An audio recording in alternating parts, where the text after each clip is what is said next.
Dhurimin e gjakut e kanë bërë tashmë tradicionale.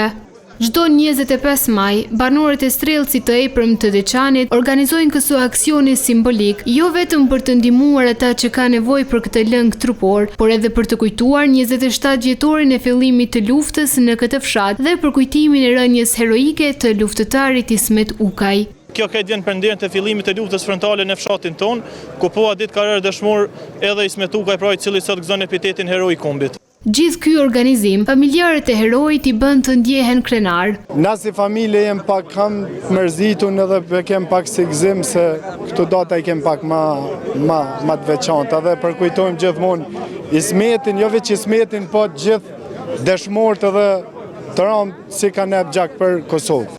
Për homazhe erdhi edhe kryetari i Deçanit që lartësoi figurën e Ukajt. Është një prej luftarëve që me vedijet plot ka shku në frym që mos më ndodhë në masakër sikur ka ndodhë në Benes ma heret, ose mos më ndodhë në dhunim sikur ka ndodhë në ndërkohë. Nuk mungoi asnjë deputet që vjen nga kjo zonë. Unë jam nga kjo fshat, kam lindur këto. Është një ditë edhe për kujtimi që është dita e parë e fillimit të luftimeve apo luftës frontale të vitin 1998. Ceremonia u përmbyll me një këngë dedikuar dëshmorit Ismet Ukaj.